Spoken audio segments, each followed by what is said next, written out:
এই ভিডিওতে আমি আপনাকে দেখাবো কিভাবে নগদ অ্যাকাউন্ট খুলবেন এনআইডি কার্ড ছাড়া। শুরুতেই মোবাইল ডায়াল প্যাড ওপেন করার পর এখানে একটি কোড ডায়াল করতে হবে। সেই কোডটি হচ্ছে *167#। পরবর্তীতে এখানে 4 ডিজিটের একটি পিন সেট করতে হবে।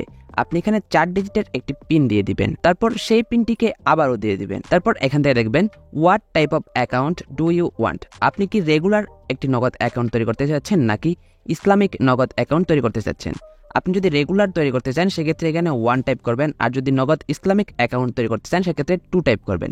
আমি এখান থেকে 1 টাইপ করলাম এবং সেন্ড অপশনে ক্লিক করলাম। পরবর্তীতে এখানে দেখবেন do you want profit bearing account, অর্থাৎ আপনি কি নগদ অ্যাকাউন্টে টাকা রেখে সেই টাকার প্রফিট নিতে চান নাকি চান না সেটা দিয়ে দিবেন। আপনি যদি প্রফিট নিতে চান সেক্ষেত্রে 2 টাইপ করবেন, আর যদি না চান তাহলে 1 টাইপ করবেন। সো আমি এখান থেকে 1 টাইপ করলাম এবং সেন্ড অপশনে ক্লিক করলাম। পরবর্তীতে এখানে দেখবেন set PIN successful, please wait for confirmation SMS। তারপর এখান থেকে 0 টাইপ করবেন এবং সেন্ড অপশনে ক্লিক করবেন। তারপর আপনার মোবাইলে একটি SMS এর মাধ্যমে আপনাকে কনফার্ম করা হবে যে আপনার নগদ অ্যাকাউন্টটি সাকসেসফুলি তৈরি করা হয়েছে।